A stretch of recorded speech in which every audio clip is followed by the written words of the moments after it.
All right, fellas, welcome back. It's almost like I was streaming for 4 hours earlier today, but that's because I was. And if you weren't here, well, then you missed a great time. We got lots of work done. We did a lot of work on the conversation system. I'm not going to waste any time. I'm going to jump right back into it. I do have to do something though. So I got a new phone a couple of weeks ago, and then I hated it. So I traded that in for another new phone. And now I got the new phone, and I am still trying to set up the text messages on the new phone. But I need to figure out how to do that. Okay, we're going to continue as Addy, and then, okay, there we go. Okay, so now I believe I have the text messages hooked up. I'm going to send out the link to a couple of people on text, like the Senegal driver, the guy who drove me around in Senegal. I'm going to send it to Flava Pop, the one and only Flava Pop. I'm going to send it to Nick because, well, Nick joins every now and then. I'm going to send it to Johnny Gators. One of these days he's going to join and talk to me. Lisa, of course, I will send it to Lisa. And I already sent it to people on WhatsApp and on Instagram. Did I send it to everybody? No, I didn't send it to Stefan. I'll send it. Okay, I think I'm going to send it to my ex-girlfriend, Liz, because I seem to have been sending it to her just every Friday. I don't know why, but I send it to her on Fridays. So that's just for her. And I think that is probably it. I think that's it. All right. So what we had done earlier, and then I actually went to go take a nap. We came up with some basic data structures for the conversation system. So let's show you what I'm talking about.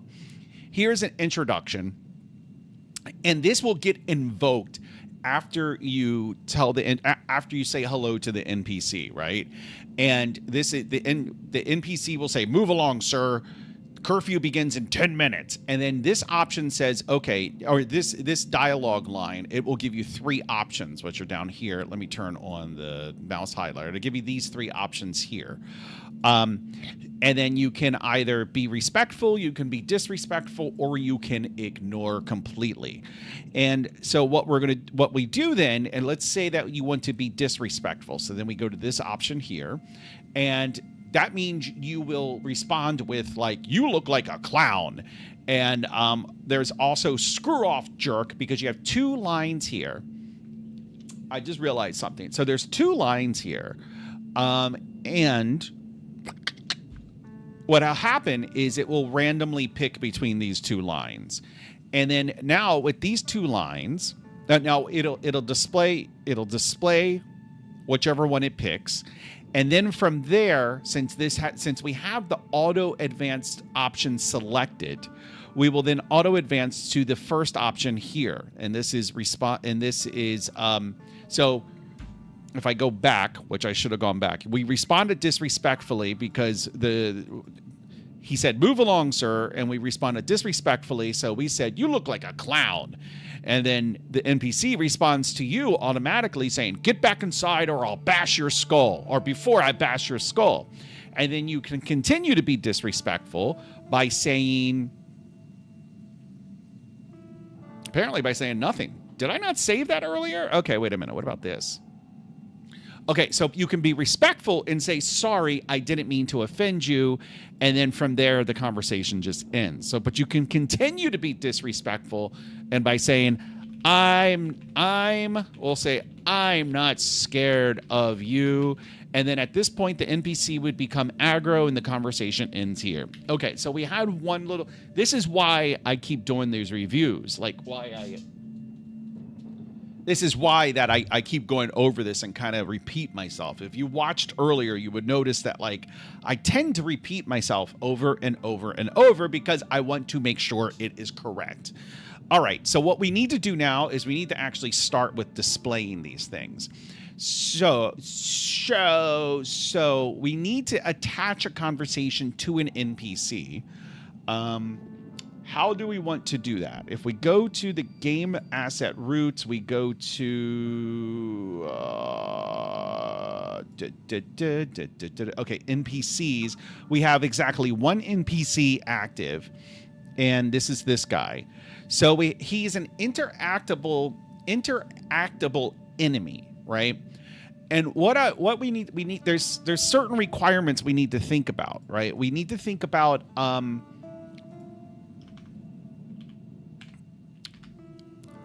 okay, let's tackle this one at a time. An NPC, let's see, an NPC can have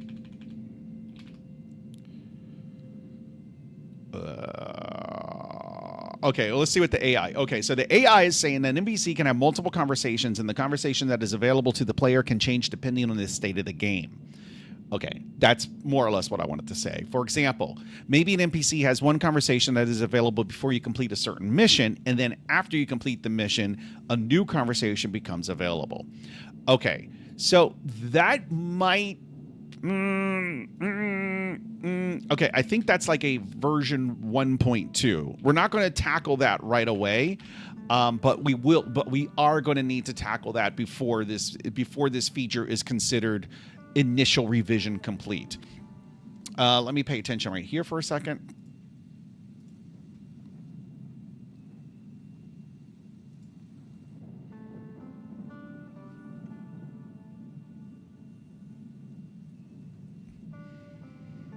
Somebody sent me this. Oh my gosh. Oh my gosh. All right. This is, I can't show this, but basically, okay, this is funny.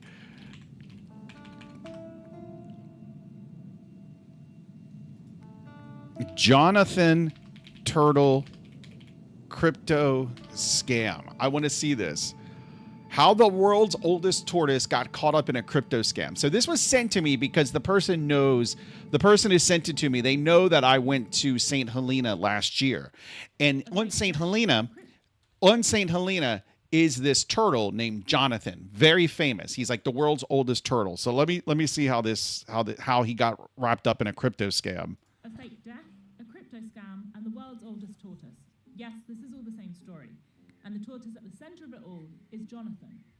In his roughly 194 years on Earth, he's met royalty and gained a global following from his home on St. Helena, a remote British St. Helena. in the South Atlantic. So, when an ex-account purporting to be Jonathan's caretaker posted that the gentle giant had died on April Fool's Day, the news spread quickly, garnering millions of views on X. Oh no. On legitimate news sites like oh no. But the head of communications for the island tells the Associated Press it was a hoax, and not just a harmless April Fool's prank. Jonathan's real caretaker warns the con artist was seeking crypto donations. The governor's office of St. Helena took the myth-busting to the next level, posting an actual proof-of-life photo with Thursday's edition of the website. But how do we know that's actually Jonathan? Later posting this video. Jonathan is alive and well and enjoying bananas. I will say that Jonathan has a lot of he lives a good life. Like, I mean, like where he lives is beautiful. Like he lives on this part of St. Helena that's like high up and it's overlooking the ocean. Now he's really close to the ground, so he may not actually be able to see the ocean. But I mean, for a tortoise that's been around for 200 years, he has a good life. But that's kind of funny because I actually got to meet Jonathan. Now he's in this enclosure, but you can walk, like there's a public walk. You can like walk around the enclosure. You can pay for tickets to actually go inside the enclosure. Wasn't going to, no, that's all right. I don't need to pay however many dollars in order to go pet a tortoise, even if he is 200 years old. But yeah, that's why it got sent to me. Let me respond to that.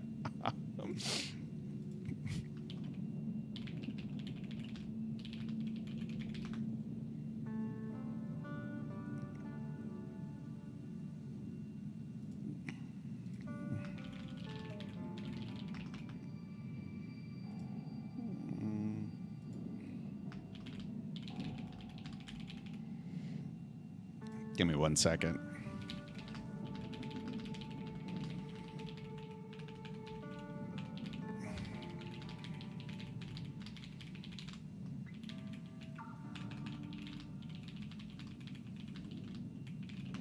Okay.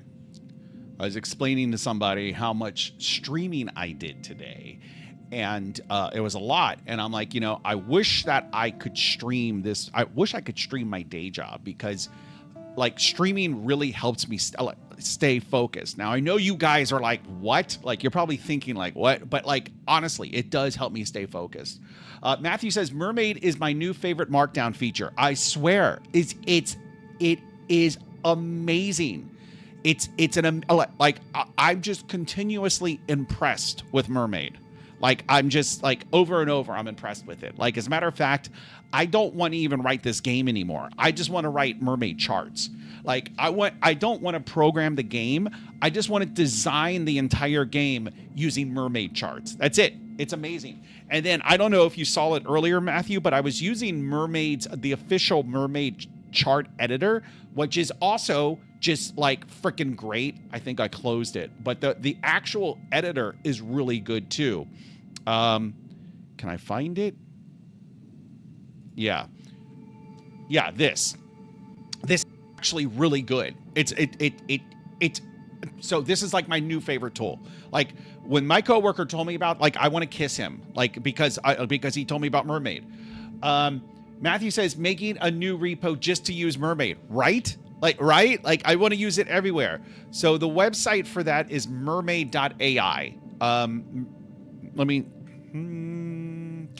oh my God, the ants are driving me nuts.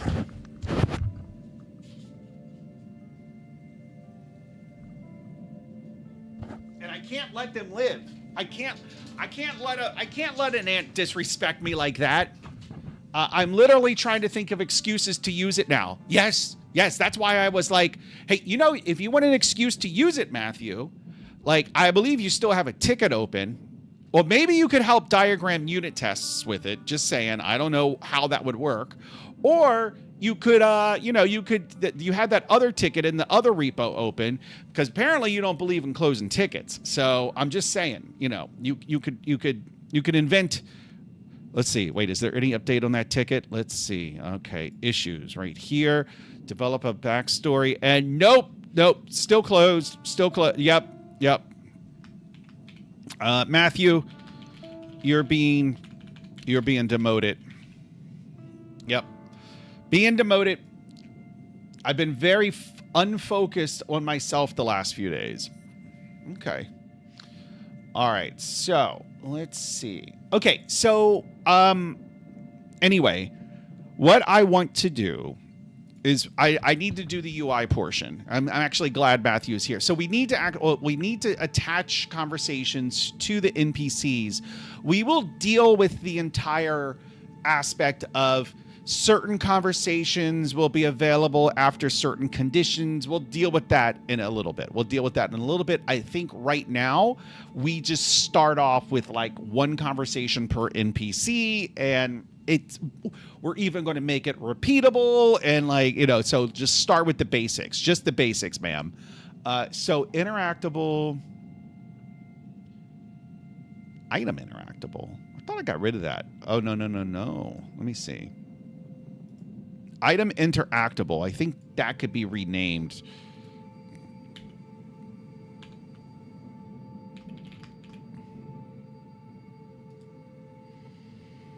Rename. It's going to be interactable. All right. And then what's this? Item interact menu. Oh. Oh. Okay. I don't know where that came from. It's probably not even used.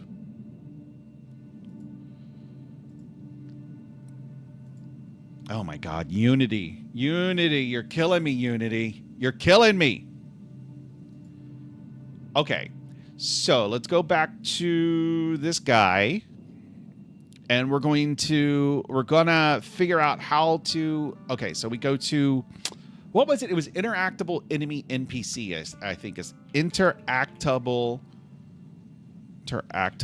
enemy NPC right here. Okay. And then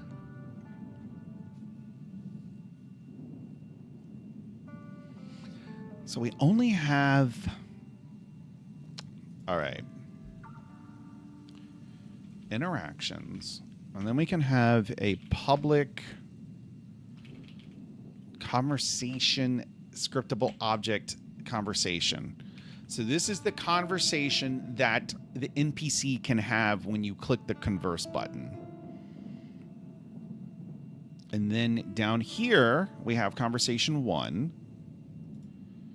And then this is this the conversation, or is this that's a dialogue line? Flava Pop introduction. Okay. So let's go back up here. It should be, why didn't it pop up? Audio source. Public conversation, interactable enemy NPC. I don't see the conversation here. Patrol points. Razman, my boy is growing up. I love seeing those scriptable objects. Don't make me call ICE. Don't make me call ICE on you. Okay. I am not sure why. Why is this? Wait a minute.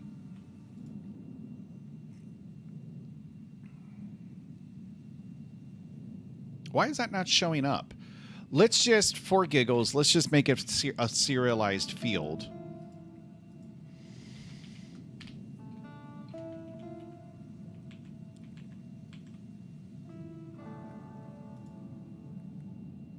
Now we gotta wait for Unity to do its thing. It should be over here. Like, why? Oh, wait a minute. Conversation must contain a non... Okay, I have a syntax error somewhere. Do I?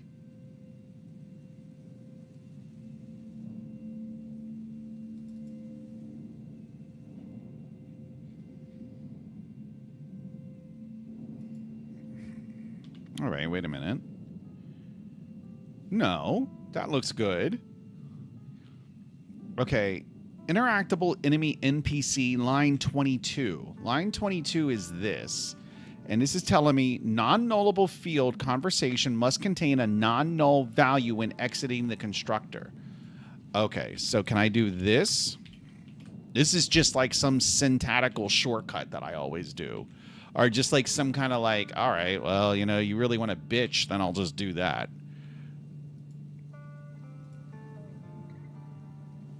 How are things up in Canada, Razman?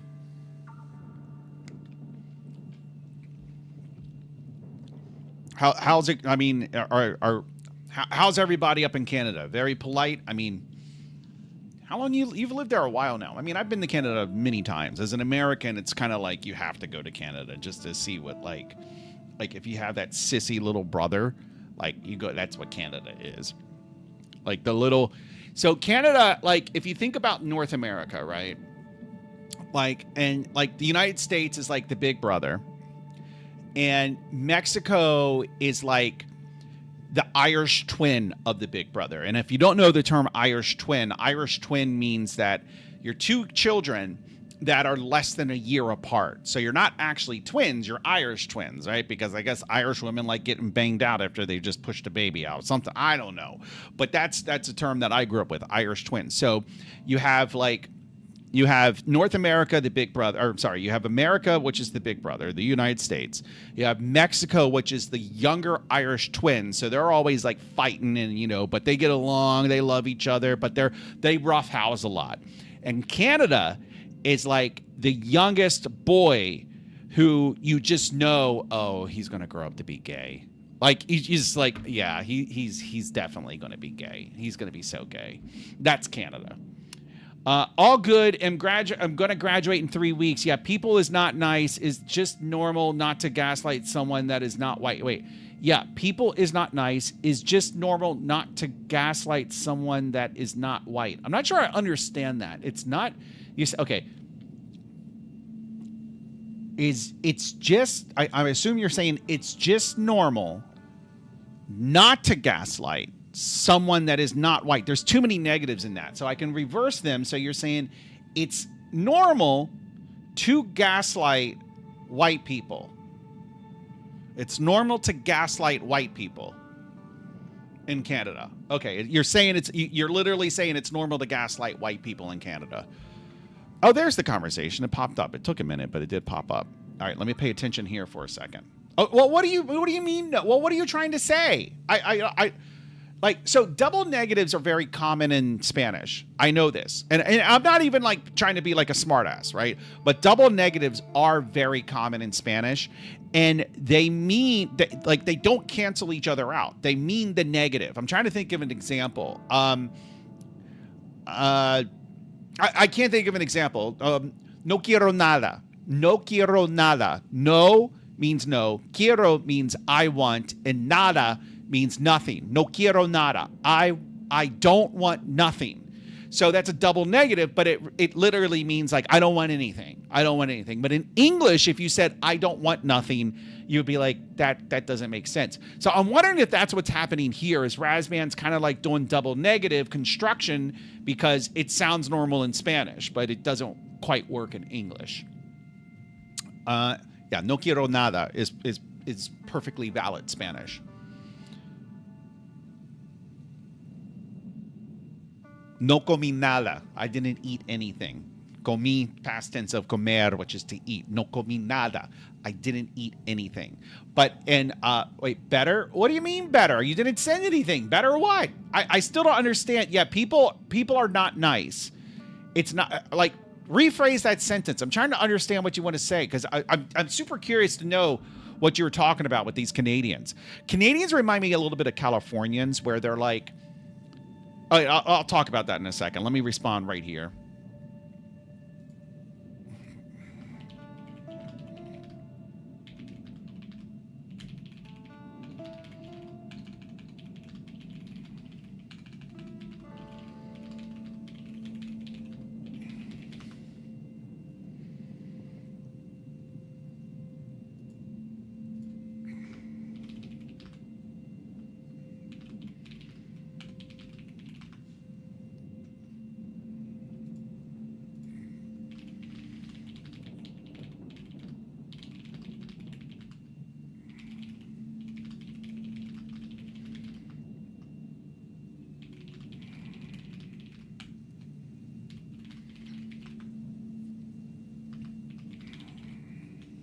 Okay. Yeah, so I'm still waiting on Razman to tell me like what he meant by that statement. I'm super curious. Okay, so here we have the conversation scriptable object. We can just put this here. I think the conversation itself needs an entry point, root line right there. Okay, intro, perfect. Okay, so we have that. Now,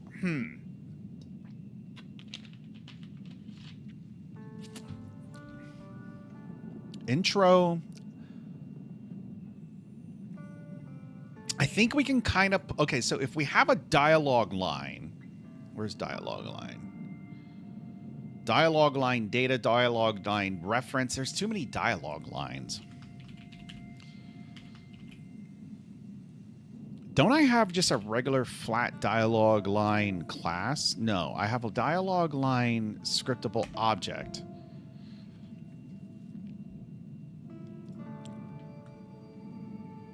Let me see something. In Unity, is it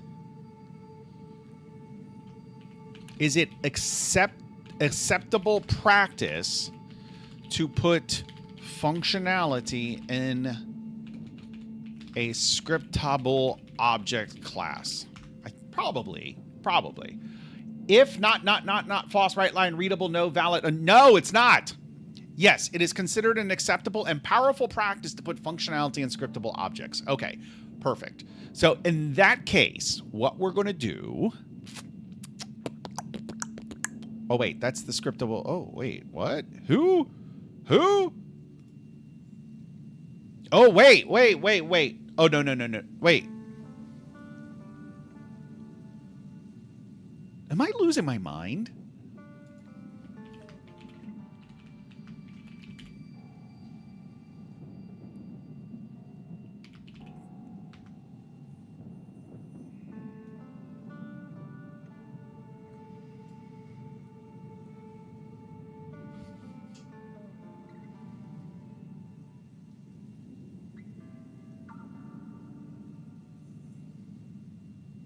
I'm trying to remember how all the pieces work together.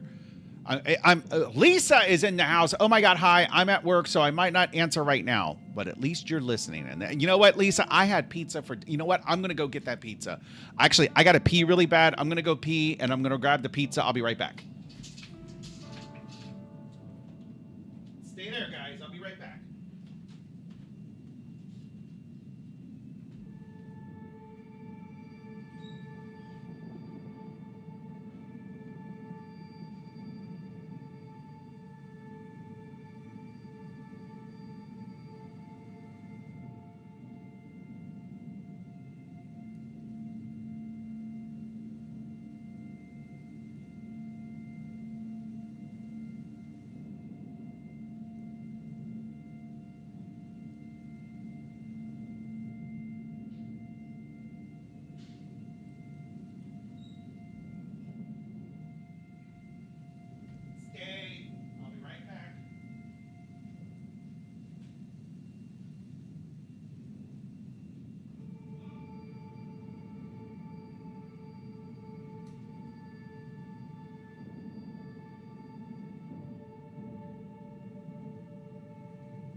All right, guys, I'm back. Just chill out. I'm back.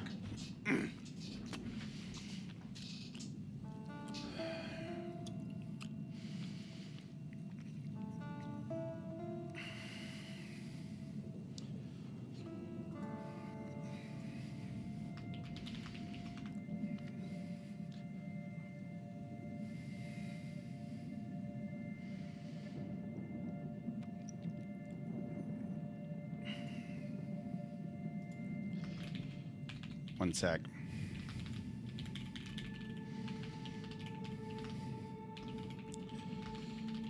Okay. All right. So I got some DiGiorno's pizza. Okay. Mmm. Mmm. Mmm. Mmm. Mm-hmm. Mm-hmm. Mm. Mm.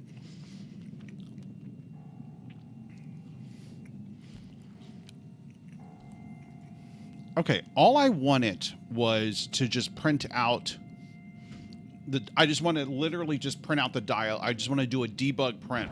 Ugh. All right.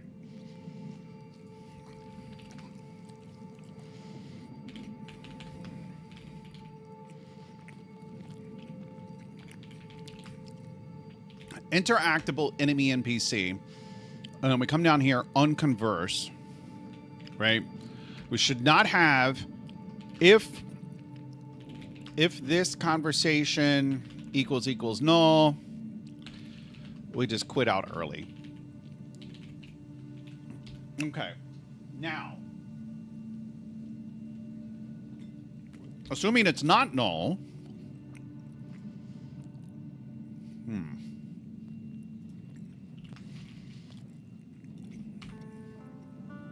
root line,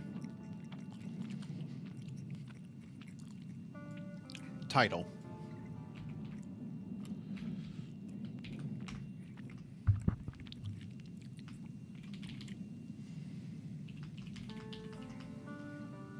Starting conversation with this dot name. All right.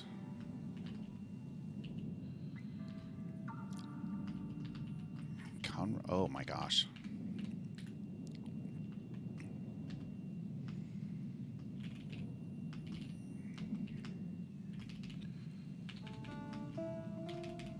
So what I wanted was, I wanted that not to happen. That's what I wanted. Okay. Wait. Okay. AI, just stop for a second. Okay. This is what I wanted. All right. Root line. So root line is going to be a dialogue line.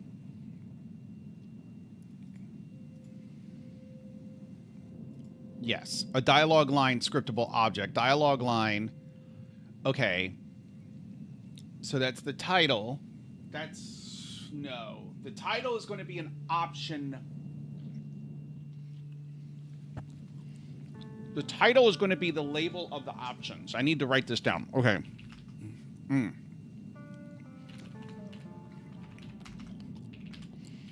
When the player is given multiple options to choose from,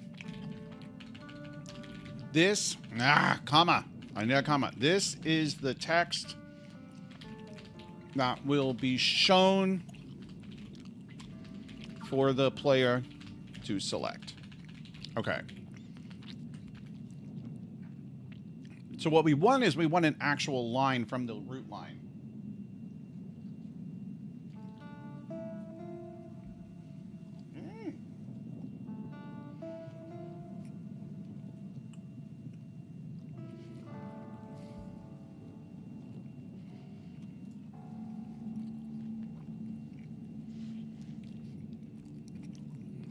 I think we just do a get line, right?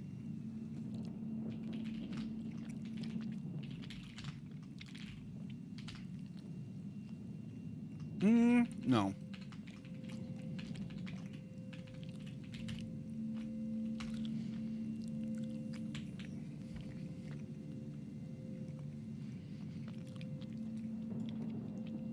The AI gets me. Okay.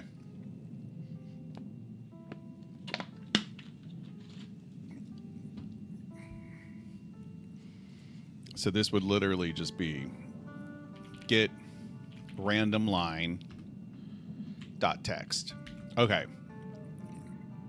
Why is that red? Okay, it doesn't contain. Okay, what does this contain? Inline data dot text.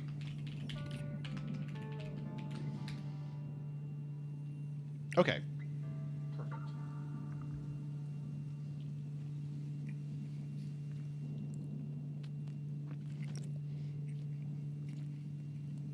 Let's see if this works. Wait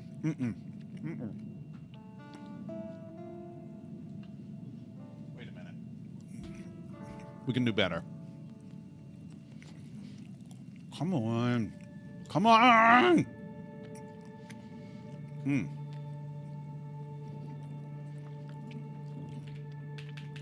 This is 111. This is 222. Get moving. Curfew begins in 10 minutes. You still have compile errors. Okay, apparently I do. I'll fix them. Just give me a minute. Gosh darn it. 333. This, okay. Curfew is about to begin. Move along. Okay.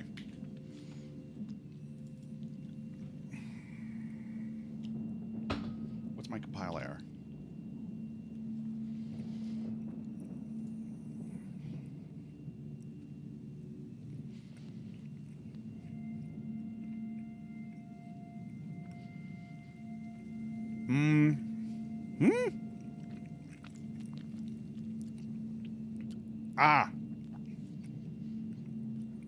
I need get text, not text.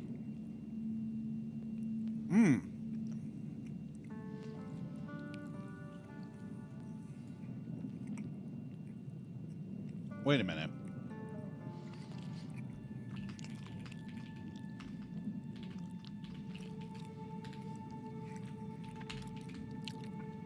Man, that pizza was good. I could use more, but it's all right. We want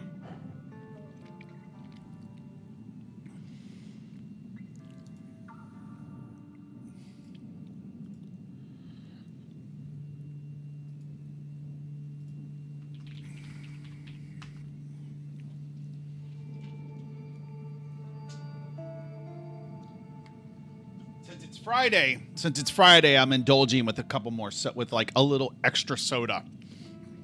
A little.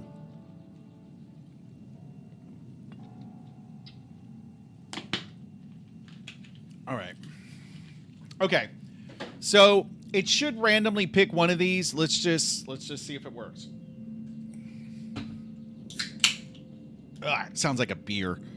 You know, I hear that sound. I don't know if you could hear it when I opened the can, but I hear that sound.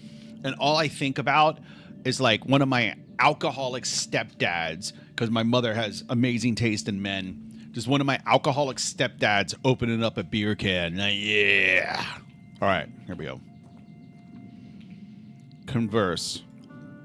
Curfew begins. What the hell? I mean, it was there. We just couldn't see it.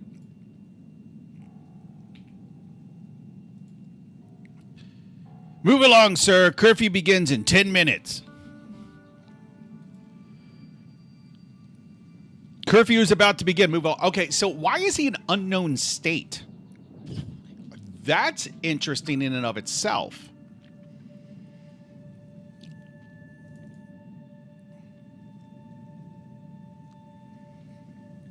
Enemy idle. He has a default state of enemy idle. He's borked it. I'm checking out.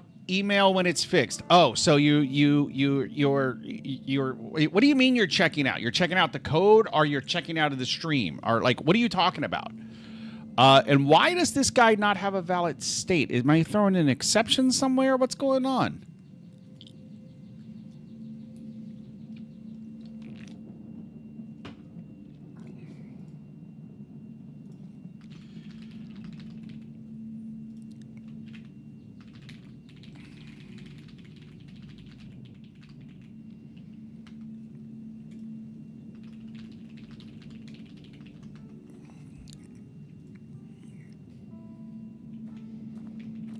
Okay, unknown state. I'm going to bail too. Work is about to get busy. Have fun, Addie. Fine, Lisa. I don't love you. You know, I used to, but I just don't anymore. All right, let me see.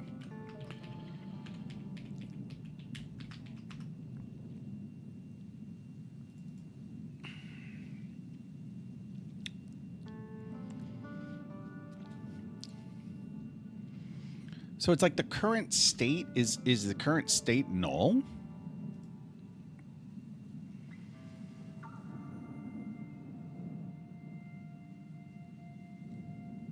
No, he's an NPC idle state, which makes sense. Oh, wait, no, that might be green guy. I think that's green guy.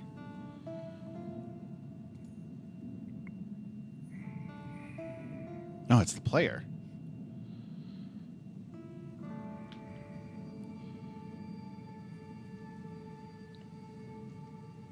Current state is null. How did his current state become null?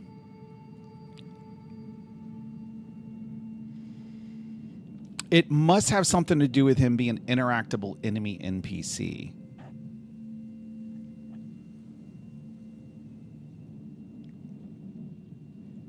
So where is current state coming from? Okay, current state. This NPC state machine current state.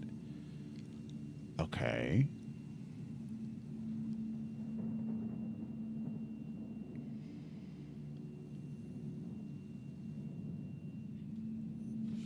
Oh.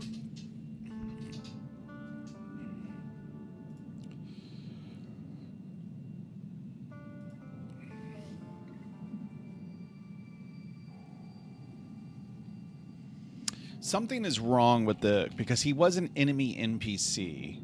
Enemy, or was it? Yeah, enemy NPC right here. But no, they have a state machine. Ah, sorry, I'm picking my nose. Let me. There we go. Right. Yeah. Ah. Yeah, let me get that. Ah, come on. Come on.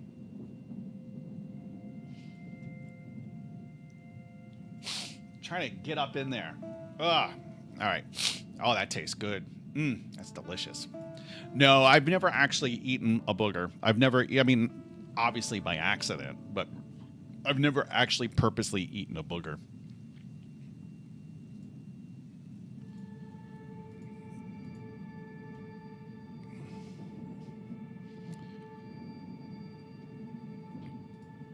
I guess there's something about... I think... Okay, next state. Oh, wait, no, that's enemy idle state. No, I need enemy... I just need enemy NPC. Here we go. Default state.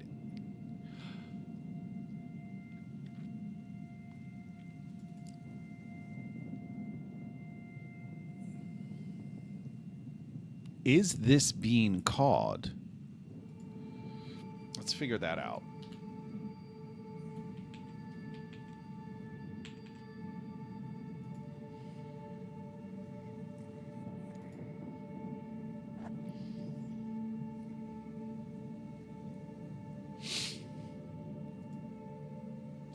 Okay.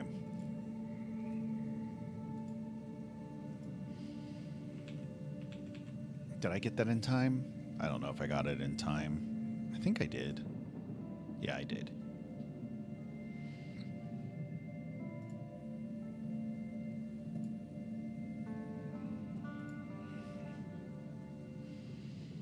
Okay.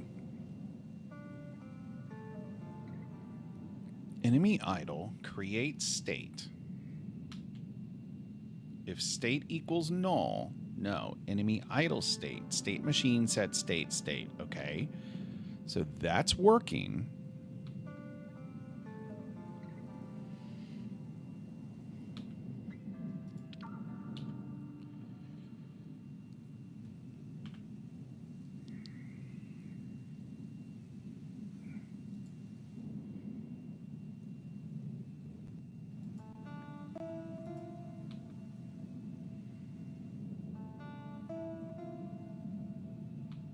I don't think we have a problem there.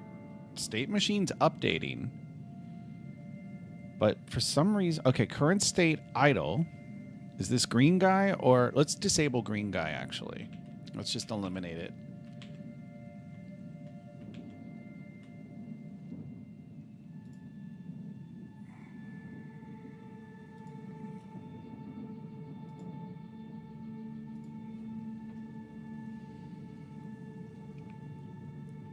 Tempted to have a late night bacon sandwich. It's not that late. It's 9:44. It's acceptable to do it now. You can do it now. I approve. I approve. You do it right now. You do it. If you do it before the end of my stream, I approve. But my stream and your day should be ending at roughly the same time. I will do it now. Thank you for your approval. That's what I'm here for. Okay. This is interesting. Okay, well actually let's look and see.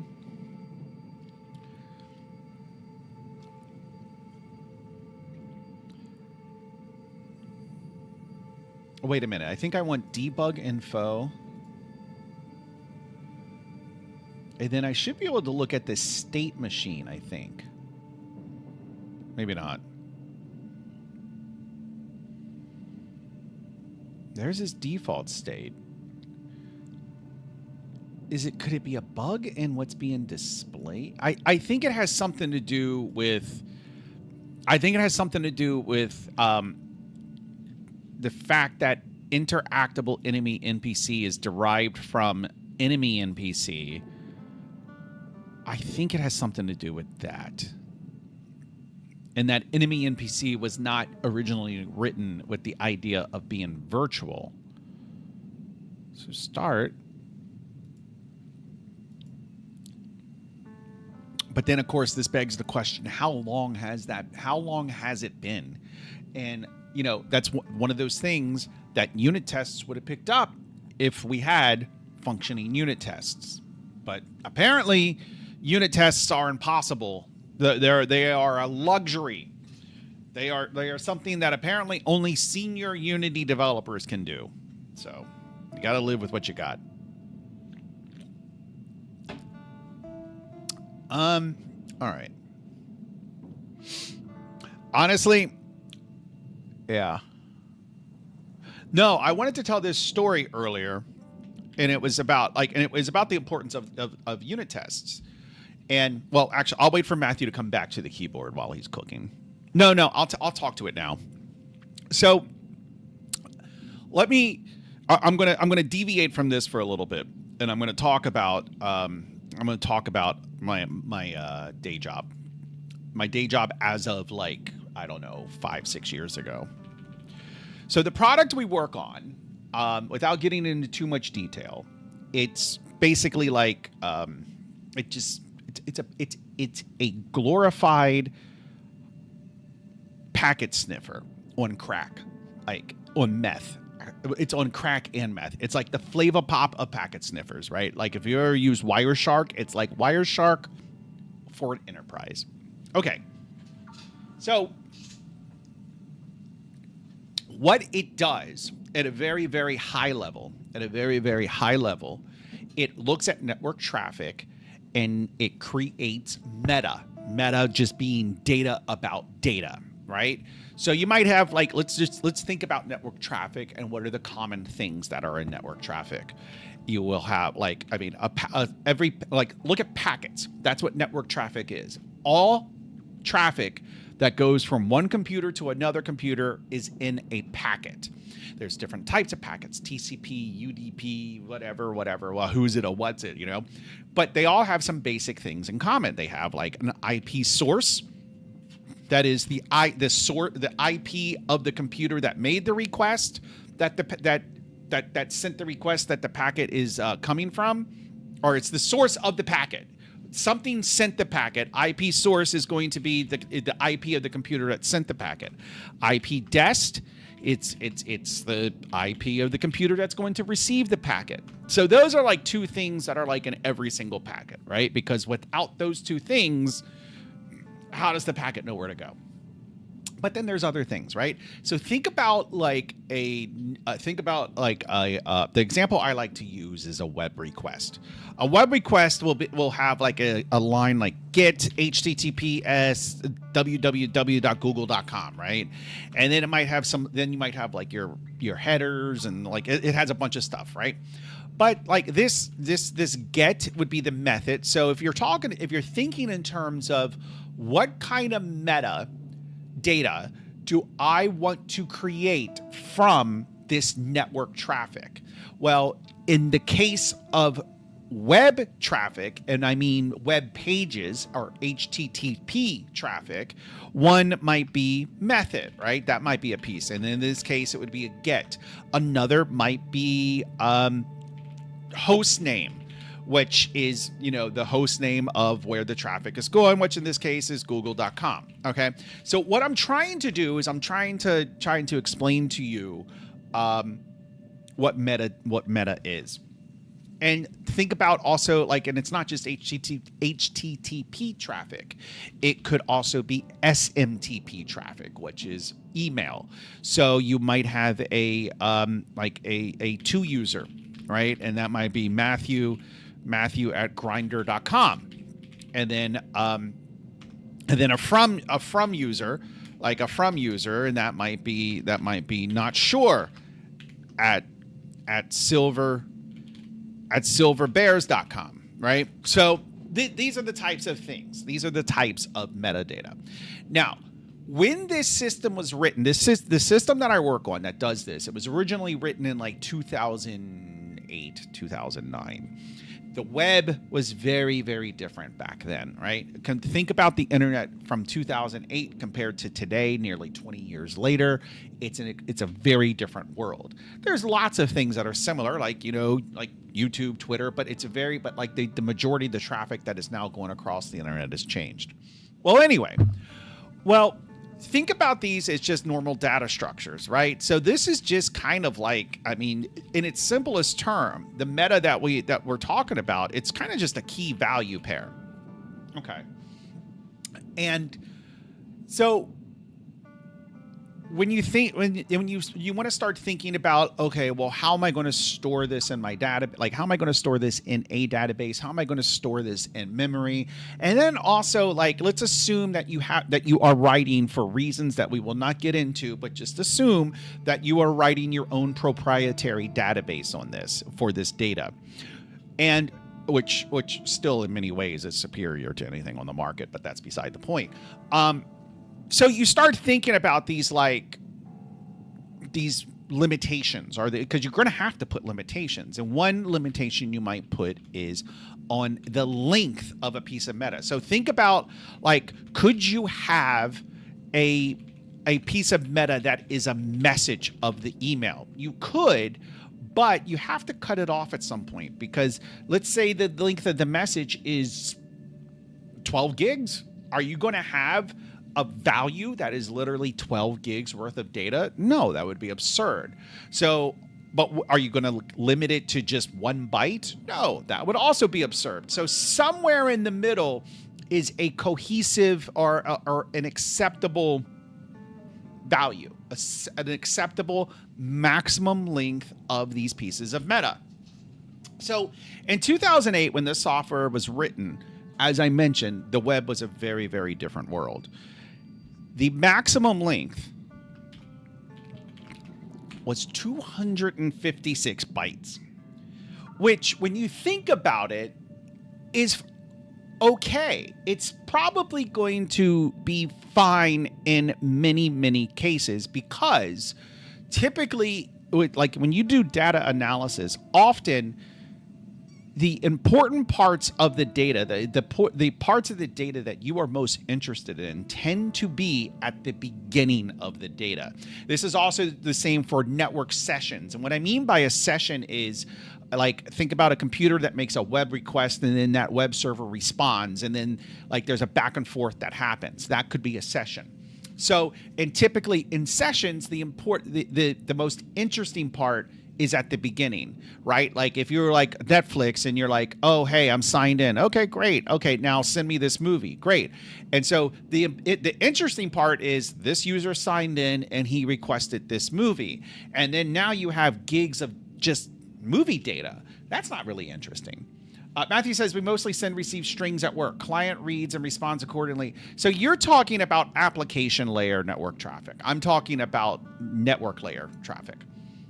We've done a lot of optimizations to bring down the data usage per request. Good. So it's beside the point. This 256 byte limitation became so when it was written in 2008, you're talking dozens of developers and years of development where it was always known that Meta had a limitation of 256 bytes. It was just always known. And when something like that is always known, it becomes ingrained in the code base. It becomes like oxygen, or like something. Now that's a bad example. It becomes more like a vitamin, where it's like vital to know, or maybe that's a terrible analogy, but what I'm getting at is that it becomes pervasive in the code base, because suddenly all these different little parts are just making sometimes a very explicit assumption, and other times a very subtle assumption that Meta will never have a value larger than 256 bytes. That's just and as the code base grows, dozens and dozens, if not hundreds of use cases come up where you're doing this with Meta, and then you got to do this and put this over here and translate this and manipulate this, and you're doing all of who's it and what's it and magic and this and blah, blah, blah. All these different things with Meta. So with Meta, under the assumption that never going to be bigger than 256 bytes. So, but then when you are a multi-million-dollar company, that means you have typically, a business-to-business company, that means you usually have customers that spend multi-million dollars on your product. And when customers spend multi-million dollars on your product, and then they're like, hey, this is a problem, well, something's got to be done, right? So how do you approach this? How do you approach fixing something that is so pervasive throughout the code base, and is this hard? And it's not even a matter of like going into some database and changing the schema for a table, and just, like it's not like you're talking like code that uses code that assumed this and that kind of thing, and that like just structure after structure is built on top of this 250 on this limitation, or this assumption that meta will never be bigger than 256 bytes in size. But when you have customers that start coming to you like, we need bigger values, like we like 256 bytes isn't enough. This became very important in the log world. So not only do solutions capture network traffic, but they will also capture and analyze logs. Think about like web servers or email servers. They're generating gigs worth of logs every day, right? Gigs and gigs worth of logs. Like Matthew logged in and had a, he bad password once, bad password twice, third time was okay, or not sure, went to Pornhub.com for the fifth time. Like, but all these things are just generating tons of logs.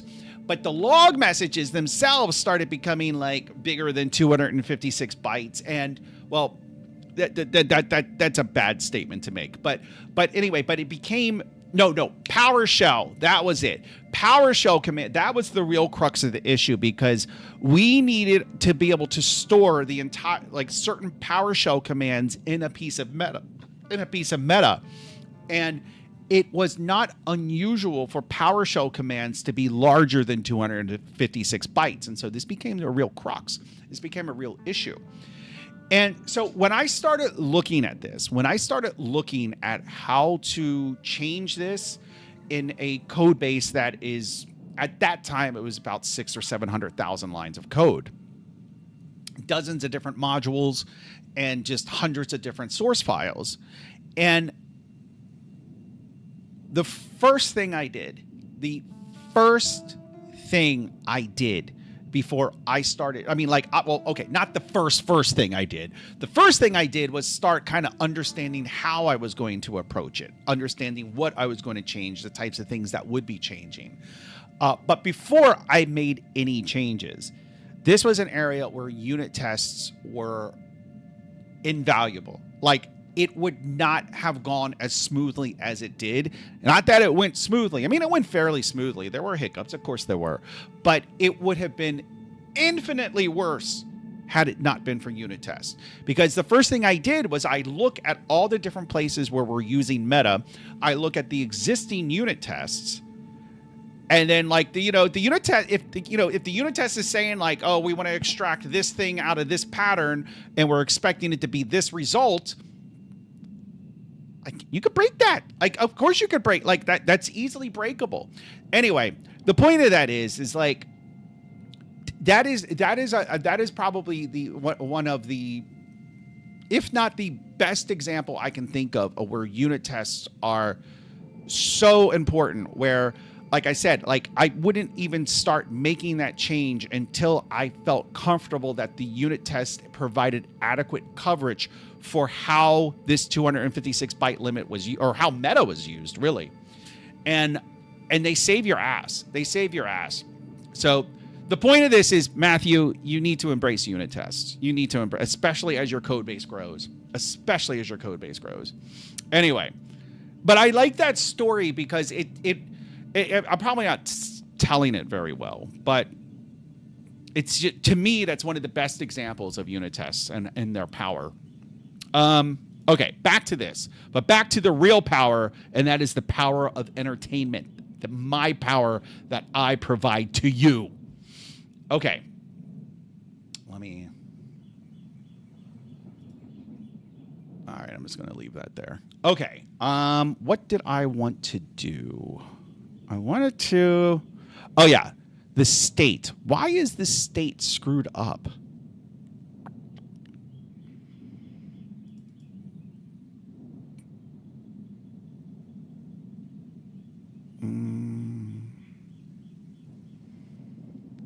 No.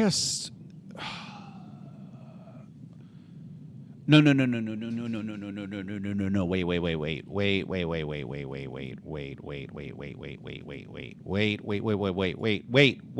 Right here.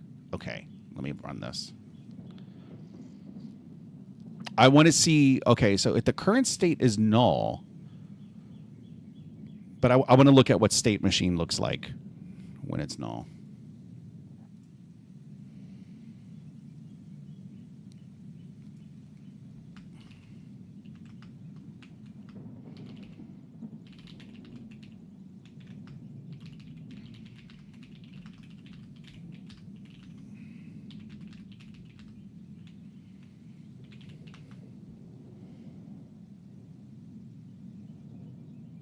It's funny because server team has a unit test for everything. Client team has basically none. So it sounds like the more senior people are on the server team, and I'm not even being funny. Like that's what that tells me. Okay. So wait, is current state is current state null? Current state is null. What does the state machine look like? This.npc. So that is the chill guard. What does his state machine look like? What's going on with his state machine?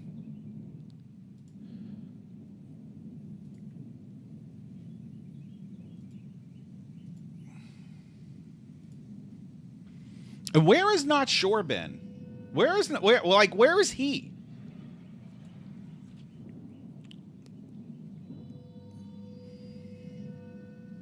Base.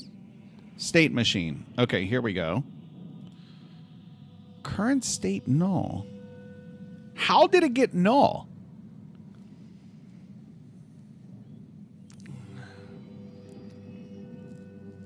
It wasn't always null.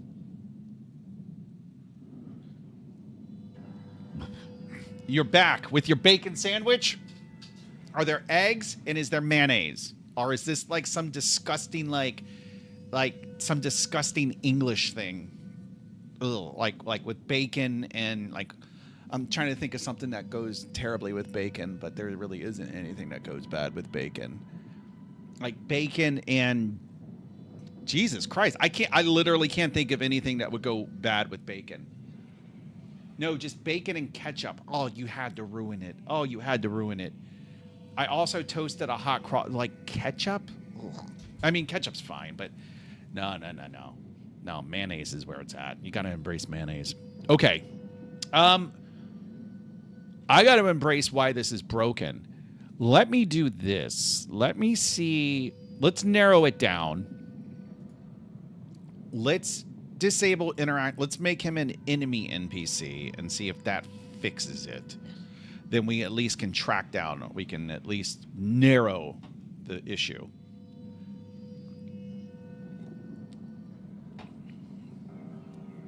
I often have bacon with egg and sausage, though. Yeah. No. So every morning I get a breakfast that is eggs and bacon with cheese and onion. And then some days I have it as a sandwich, and then some days I have it over rice.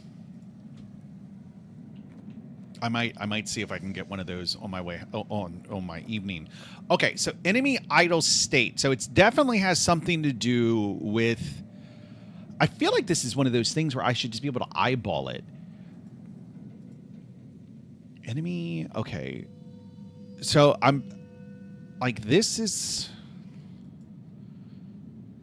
Let me make sure that this is getting called. Let's make sure start is getting called. Handle sound on mission complete. I don't think that should be anything. Let's make sure this. I don't see why it wouldn't, but let's make sure the start method for enemy NPC is getting called. That's the only thing I can think of. But we have enemy. We have it's override, which means it's virtual. We're calling base start.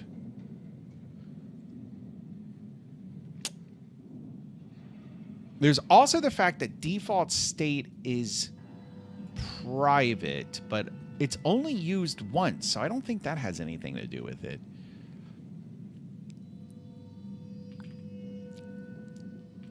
Oh, wait a minute.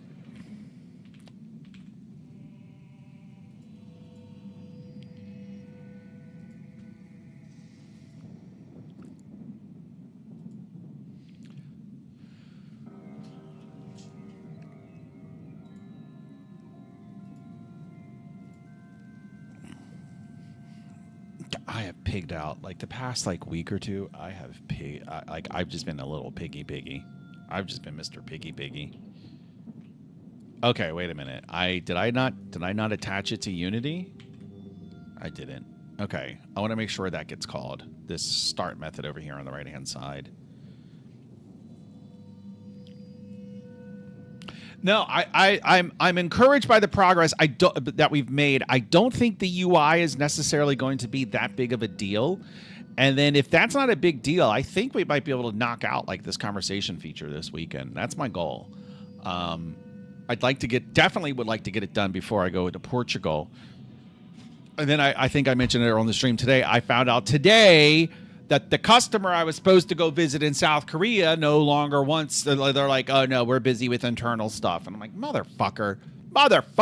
So I'm not going to South Korea. I'm glad. Like I almost bought I mean, you saw me yesterday. I almost bought a ticket to Kazakhstan. I was looking at tickets to Kazakhstan last night. I am so glad I didn't buy anything. I was just like, nope. Just stay still. Just wait until you actually have the ticket, the work ticket. Okay, so this is definitely coming through.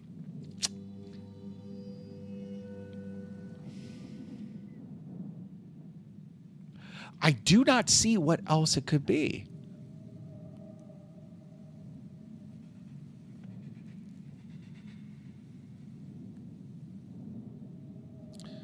This is a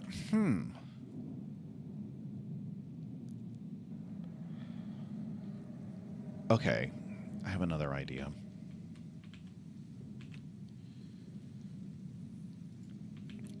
Okay, this is base NPC. Somewhere there should be an update. Is there an update in base NPC?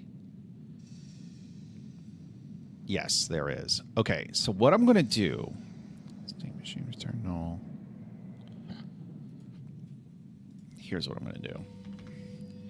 If state machine dot current state equals null, I don't want to return. I just want to print something out. Debug dot log.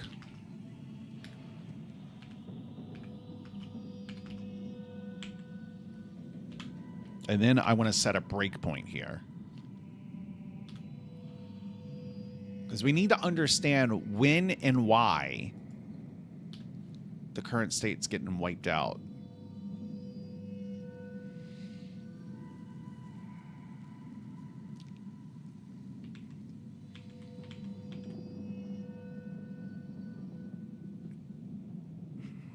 Yeah, I'm trying to think, like tomorrow I want to work in the yard some more this weekend. But other than that, I don't have any plans. It's supposed to be really hot tomorrow. Let me look at the weather. It's supposed to be really warm tomorrow, and then Sunday I think it's supposed to cool down. I forgot to weigh myself today. You probably weigh like 1,000,000 kilograms, whatever the conversion is, 1,000 kilograms. Look at that. It's going to be disgusting tomorrow. Here, I'll change it to communist unit so Matthew can understand. So tomorrow it's going to be 31 degrees. And then on Tuesday, it's not expected to get above 12.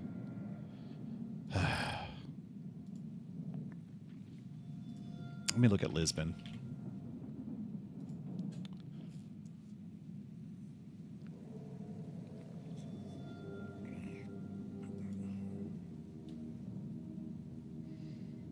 WTF?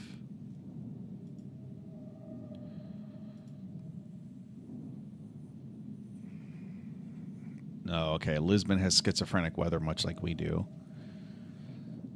All right. Anyway, okay. So I'm attached. Let's play.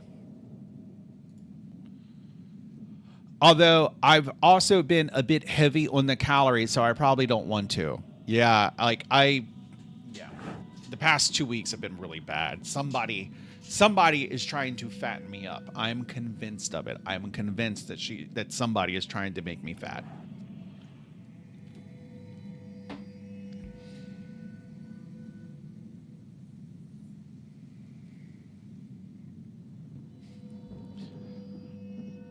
All right, come on.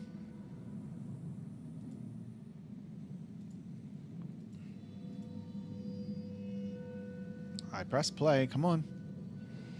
Oh, okay.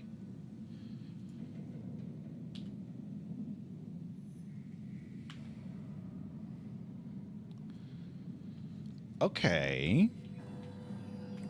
Okay. So there's something else disconnected somewhere. Are we getting in here at all? Let's make sure we're getting in here. We are. We're definitely getting in there. I might be debugging debug code. I mean, I am debugging debug code. Maybe the HUD is broken.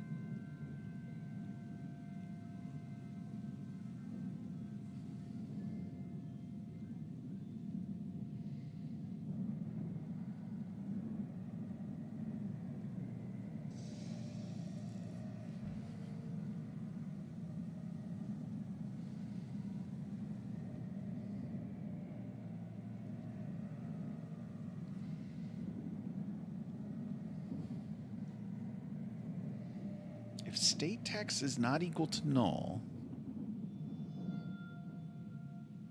current state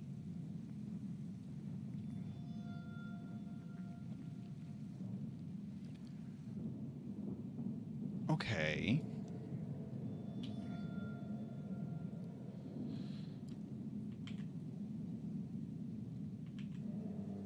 So somehow the HUD is broken. I don't know why. Right? So current state is in fact null. Current state, null.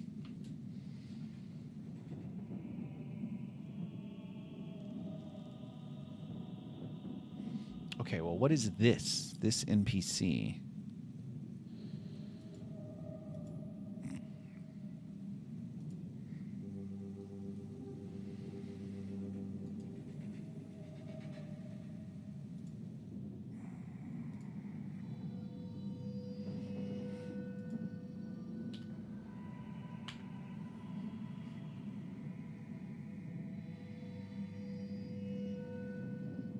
Okay.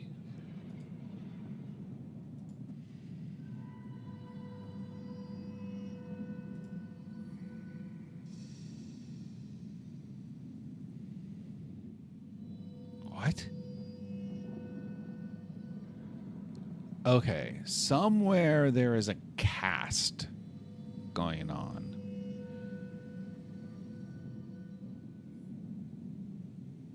Where? But why would that even break it? Huh. That is weird. 'Cause over here, this... Okay, so on the right-hand side, in the debug HUD, underscore this NPC is a base NPC object.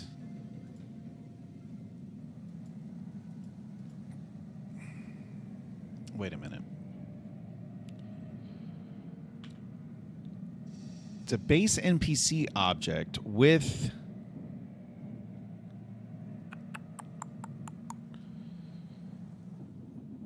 default state enemy idle, but what does the state machine look like? The state machine, NPC state machine, current state is null. But on the left-hand side, the same... okay, there's something really weird going on. There's like a copy happening. What's happening is there's a copy somewhere or something like that. I'm not entirely sure where, but we'll figure it out. Let's see.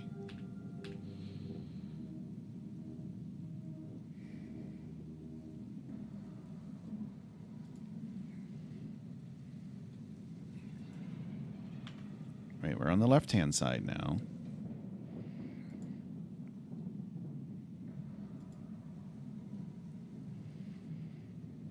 Enemy idle. The left-hand side is working fine, and that's for state machine, NPC state machine. So there's like two state machines, right? Like the current state there is fine, but the current state on the right-hand side is bad. Okay, so we need to figure out how this NPC how's this NPC set. So this is get component. Oh, I know what's happening. I know exactly what's happening. Oh, what's happening is a junior programmer got a hold of this code. No. So what's happening is I have on that guy, I have the enemy NPC and I have the interactable enemy NPC. And I think what's happening, I'm pretty sure what's happening is the debug HUD, this right here, transform parent get component base NPC, it's getting this deactivated enemy.npc, which is stupid that it gets the component even though it's deactivated. So what we could do is is this gonna, like, will this work? While this NPC equal null,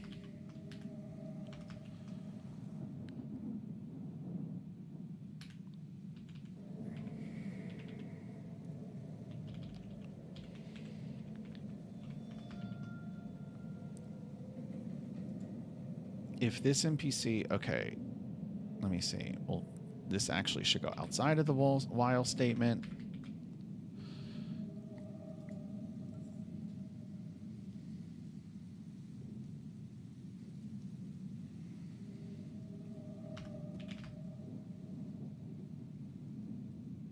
If this, so how can I do it? If this NPC dot enabled, if not, continue. No, actually, I'll just, can I do this? Yeah, can I do that? Will that work? It looks like it'll work.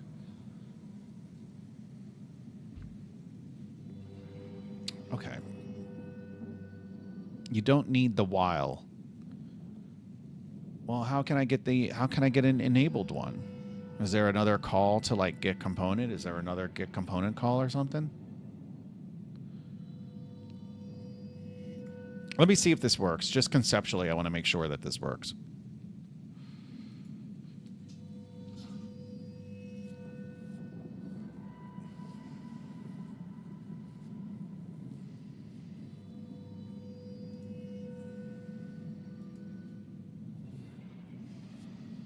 I do this all day.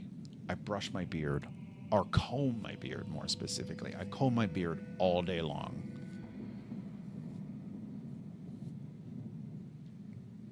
Oh, wait, yeah. Goddamn English. Goddamn English engineers. I don't know what to do about my beard. Do what I do. Nothing. Just get some combs and comb it all day long. It feels good. And I think this is probably the longest I've ever let my beard grow. I'm going to keep letting it grow. But it's kind of past the itchy stage, but yeah. And then I like to do this. Just put the comb in, and then I can, so I have these combs everywhere. Ah! I've talked about the basic things I have at every place that I sit in the house. There we go. I'm going to start doing the show like this. All right, let's see.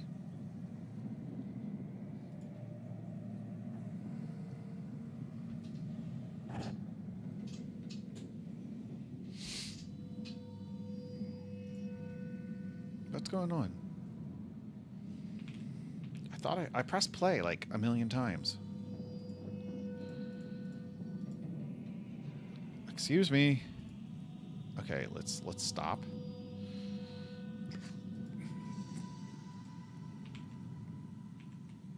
Oh my! I think Unity might be borked.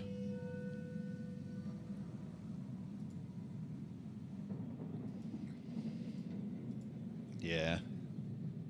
We might need to. Oh, did it? Well, I'm not. Oh, okay. All right. That's fair.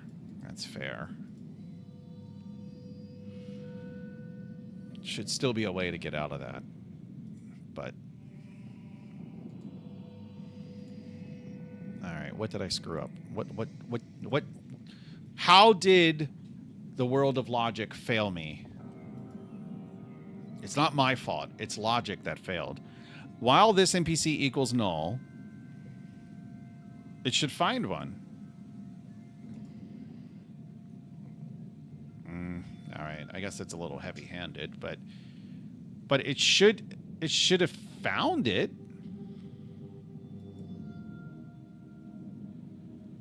This NPC, get the component. Okay, it's going to get the disabled one. If it's disabled, reset it to null. Oh, it's just going to do the same thing over and over. All right, I'm thinking it's like some type of iterative process. All right, so I need to... Isn't there like a get next or something? Or get first and get next or something like that?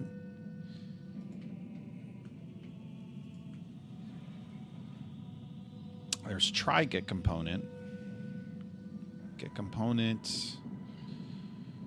Get component in children.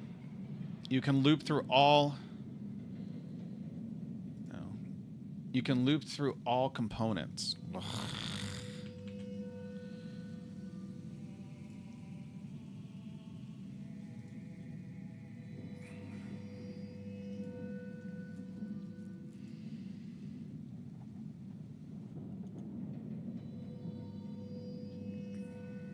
All right, how would I do that?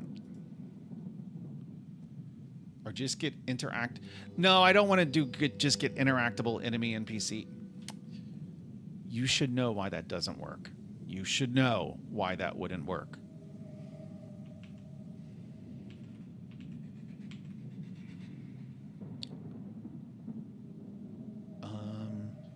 I guess I'll just loop through all the components. But I don't know how. In Unity, there is the get component call. Instead of that, how can I loop through all the components? Through all the components.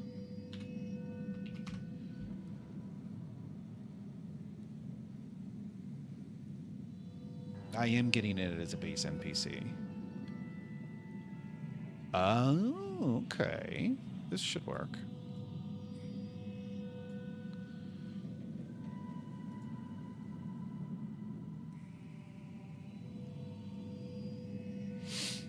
For each... Okay, let's try this. For each var... No! God damn it. Var... Okay, let's see what the AI comes up with. For each component, transform parent get components component. If component is base NPC and NPC component enabled, this NPC break. Okay. Okay, that should work. Looks good. Hopefully I don't destroy Unity again.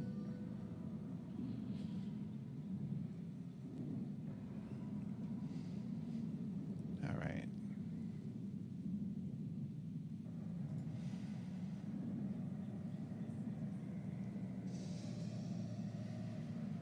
Do you like my look?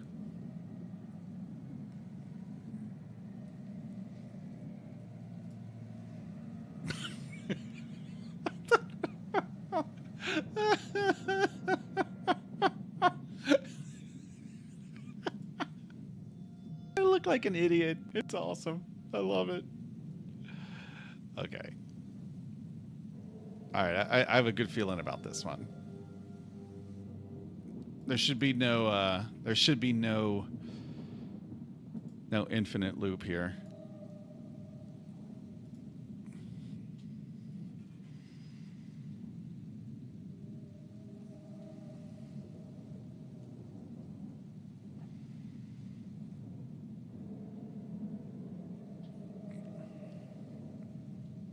Okay.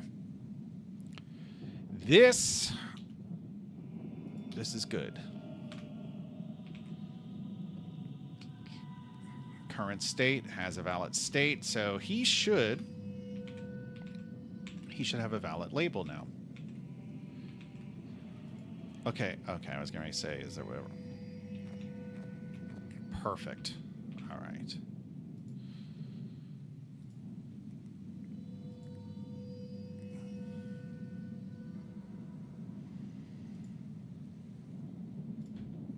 fixing up some debug code and something else I forgot. Okay. Oh, it's hard to drink. Let me see.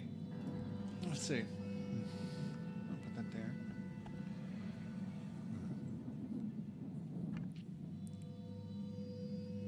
There we go. Okay.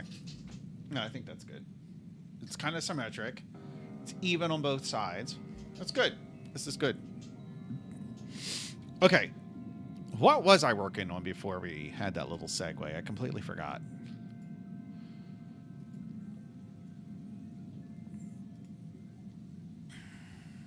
Oh, I want to get rid of that. Base NPC.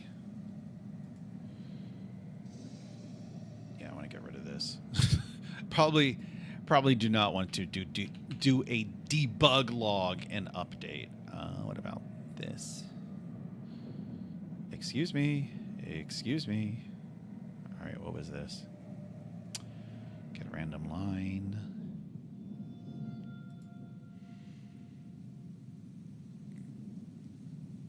Okay.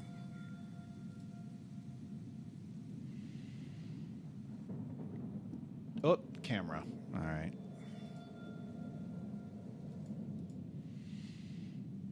Okay.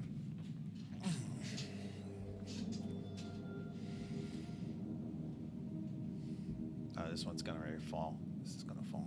Okay. There we go. All right, I'll make sure to put the camera back this time. I just gotta make sure my look. Wait a minute. Can we do this? No, that's not gonna work.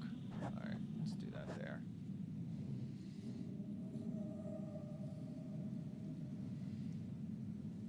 God damn it! Come on.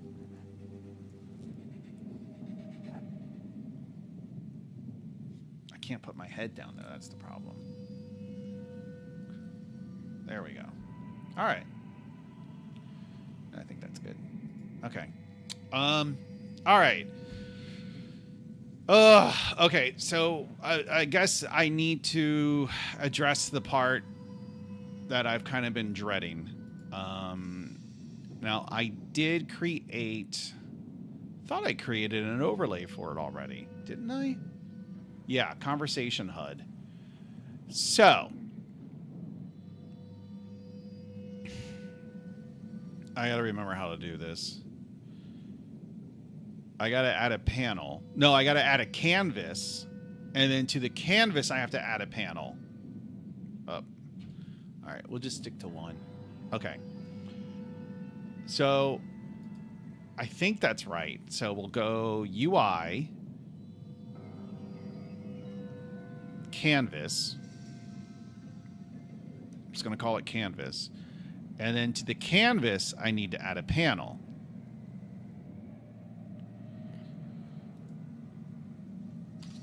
And then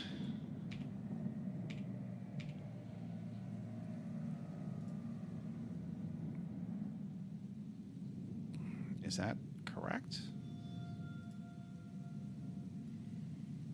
Okay. That looks good.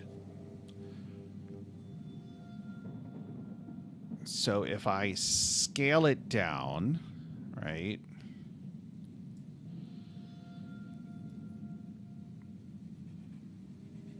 Set the scaling mode for the canvas, please, or it'll mess up when changing resolutions. Don't scale UI. Well, what am I supposed to do? Set the scaling mode for the canvas, please. Well, what should the scaling mode be? Scaling mode. I see scale factor. Okay, UI scale mode. Constant pixel size. Scale with screen size. Okay, scale with screen size. Okay, perfect. Okay. All right. So I want it to be on the lower half. So why can't I do this? Oh wait. Oh, it's going to scale. Okay. Oh wait, no, the panel. That's what I want. I want that. Like that. And move it down. Right? What do you mean no? Well, how are you supposed to do this?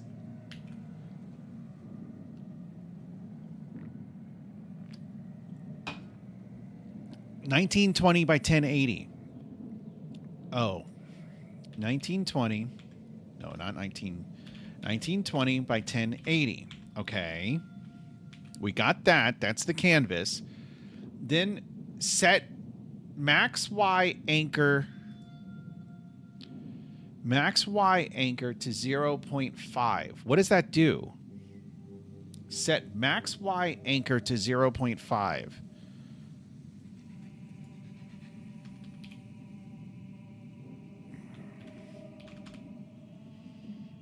I fucking hate UI. I hate UI. Then reset, then rest top to 0.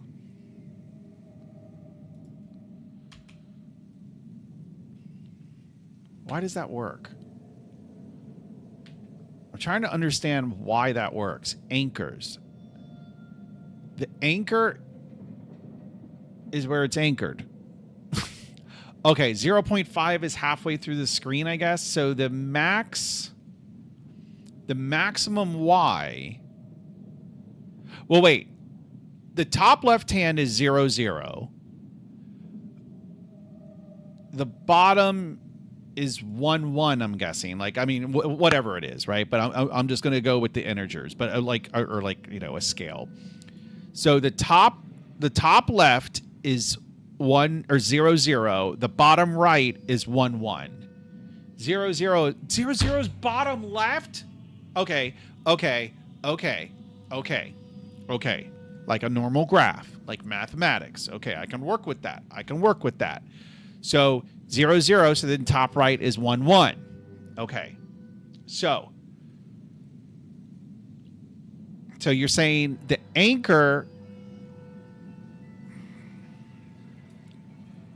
the maximum anchor,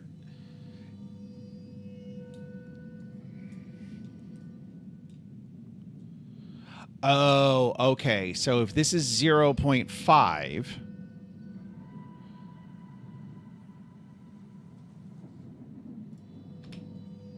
okay. So if I want it, don't tell me, if I want it squeezed in a little bit, then I would want, no, I don't like this.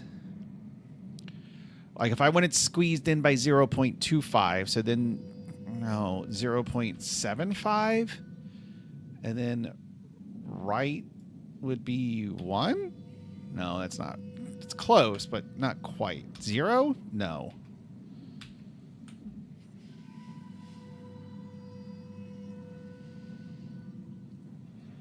Oh, I know what I could do. I think.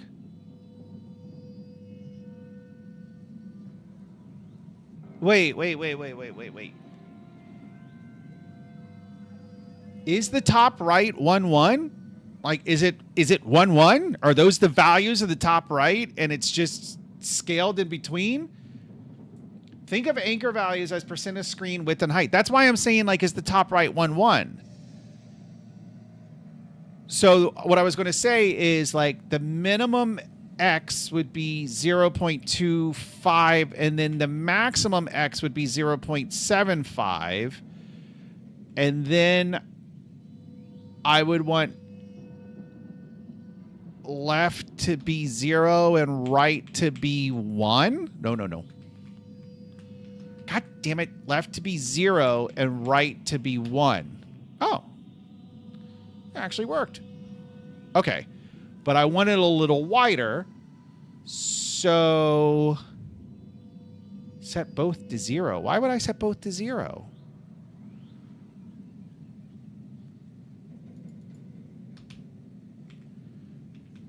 No, it should be 1.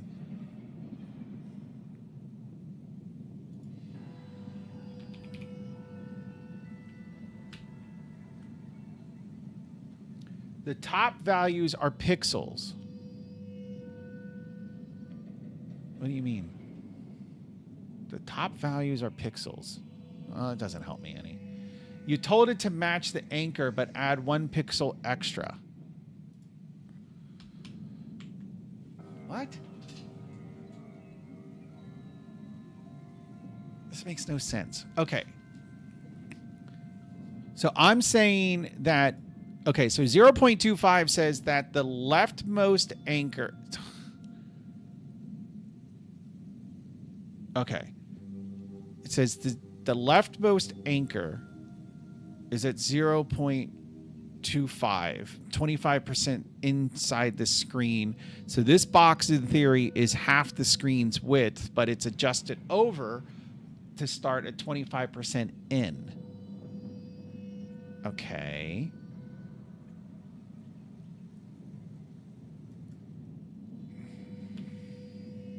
So you're saying that left, that up here it's pixels. So if I do 500, negative 500, okay.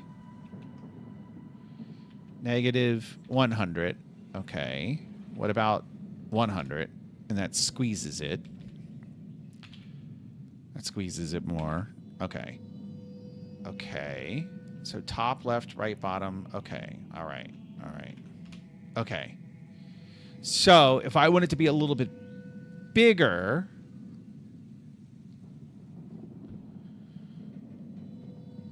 .2, 0.8, and then I could just change these to 0.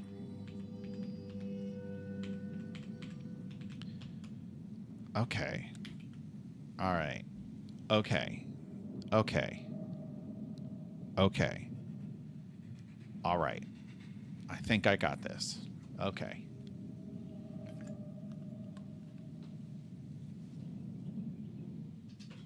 I had such a hard time getting to sleep last night. All right.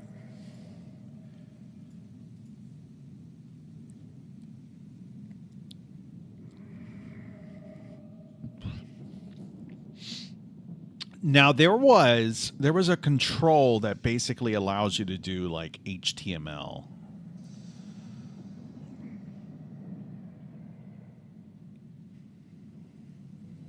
What was that control?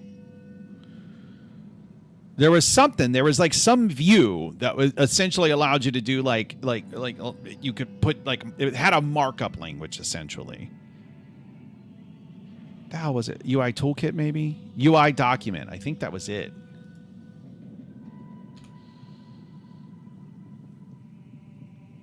That's UI toolkit different to the Canvas system. Well, what the fuck did we just do? No, I'm leaving it like it is. Okay. So let's see. Panel source asset. Visual tree assist.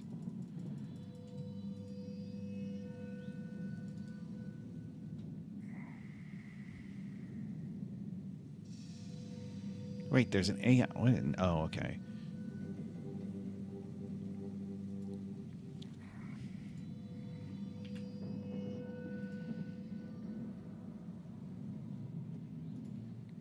Unity UI document tutorial. All right, let's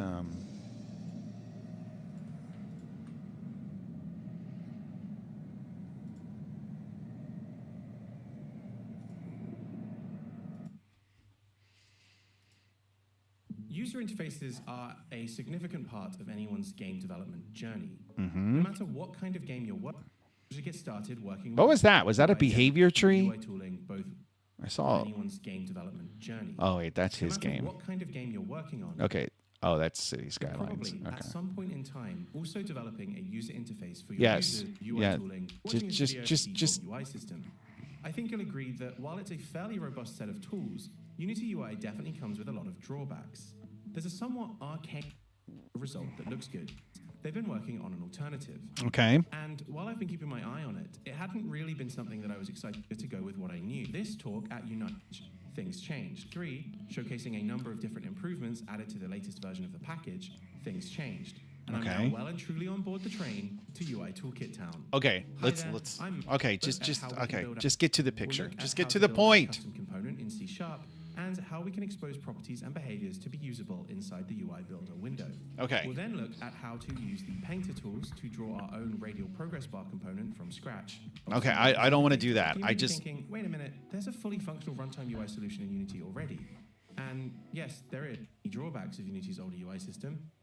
There's also the even older I Am GUI, which I've also anyway, so I won't be diving into that here.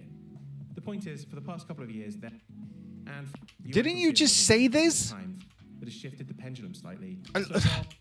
Are you repeating yourself? Did I accidentally back up and not realize it? Hopefully, this video UI toolsets. There are a lot of things I like about UI Toolkit. Okay, we're going to get 25 minutes into it to fucking learn how. Oh my fucking god. For that type of interface design. Runtime. Okay. Finally, literally 5 minutes in. Around a little road network. Right now, if I hit play, I go straight into the game. But I'd prefer if we had a little main menu for the player to be greeted by before they start playing the game. Nothing too complex, just a simple play button, maybe an options button and an exit button should suffice, I think. So let's take a look at how we can build something like that inside of UI Builder. This is a visual editor Unity have created UI Toolkit inside of UI Toolkit. How did you get there? Let's open up the UI Builder by going to Window, UI Toolkit, UI Builder. Window. All right, UI Toolkit. Nice. Nice. Oh. I feel like QT did this. Like so many companies, you might not be familiar with Qt. Some people call it cute. I think that's stupid. Qt is a very famous C++ GUI framework. It's been around since the 90s. And it's one of the projects that you have probably heard me talk about that has some of the best documentation on the internet. And I will talk often about how horrible documentation on the internet is, but the documentation for Qt is actually really good. But then I guess it was, so I started using Qt like when they went around 4 point something. I don't remember what, 4 point whatever it was. And then like about a year or two after I started using it, they came out with Qt 5.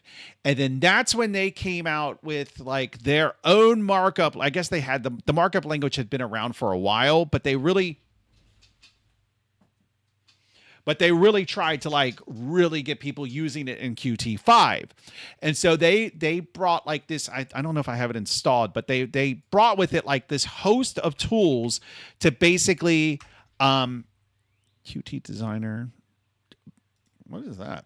But they brought this host of tools to basically do a WYSIWYG editor, so that you could draw your interface and then it would just have the markup language just automatically work. And so Qt has done it, Microsoft has done it, and multiple incarnations Microsoft has done it with MFC, and then I forget what the one was after MFC, and I forget what the new one's called because I haven't done Windows specific programming in a long time. But my point is that all of these WYSIWYG editors fucking suck. They're all awful. They're terrible. I don't have high hopes for this one. But basically, the reason I was interested in this is because I would prefer. I'm going to want to do things like the dialogue system. I'm going to want to be able to like do like. I'm just going to want to be able to like Flavor Pop, right? And then Flavor Pop, it's good, but I want the Flavor Pop to be bold and maybe be a color, right? And then the text, I'm going to be able to like, this is a text, and then maybe a dialogue, and then maybe one word inside of the dialogue itself is bold, right? So I want to have so I can see the dialogue system being decorated, and you can already do that with your current implementation.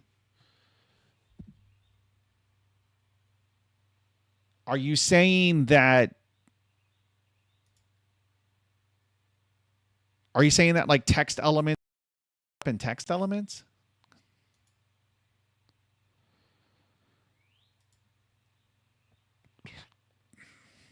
So let me see. If I did Text Mesh Pro, it supports rich text.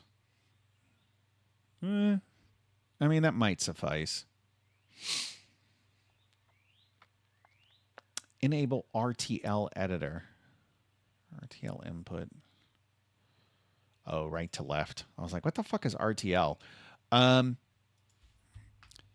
This is okay.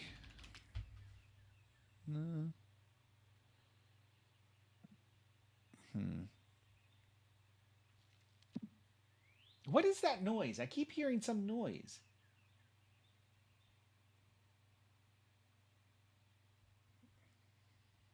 I feel like somebody's watching me. Oh, this is the old school Qt designer. This was actually the one that was actually okay. Like once you learned the basics of this one, which I have long forgotten, but once you learned the basics of this one, it was okay. But man, like then the one that came after this was just, oh, it was so bad. It was just a nightmare to even use. I'm trying to remember, like, I know I have some like UI. Oh yeah. See, like main window. Let's see what I don't even. Yeah, that's what that looks like. All right. I just heard the doot doot. Yeah, it's been a long time since I've looked at that. All right. Well, my wife just got home, so I am going to go, I think, and now we're 10 minutes from the exit. So let me check this in. I'm going to check this in, and I'm going to play with this some tonight. I'm going to play with it tonight. That's for sure. Okay. Wrapping up the stream for the day. Matthew is a wanker, and he needs to go to sleep after I end the stream, or else he is going to wake up too late tomorrow to accomplish anything and will continue to be a disappointment to his father, just like my father, who never loved me. All right, and then we commit that. Perfect. All right, guys. Well, thanks for always. Oh, save the scene. God damn it, Unity. Motherfucking Unity. All right.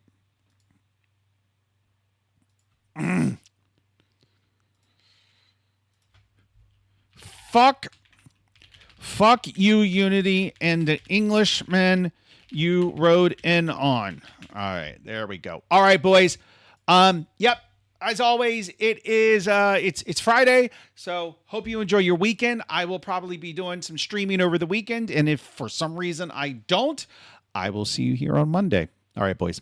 Bye.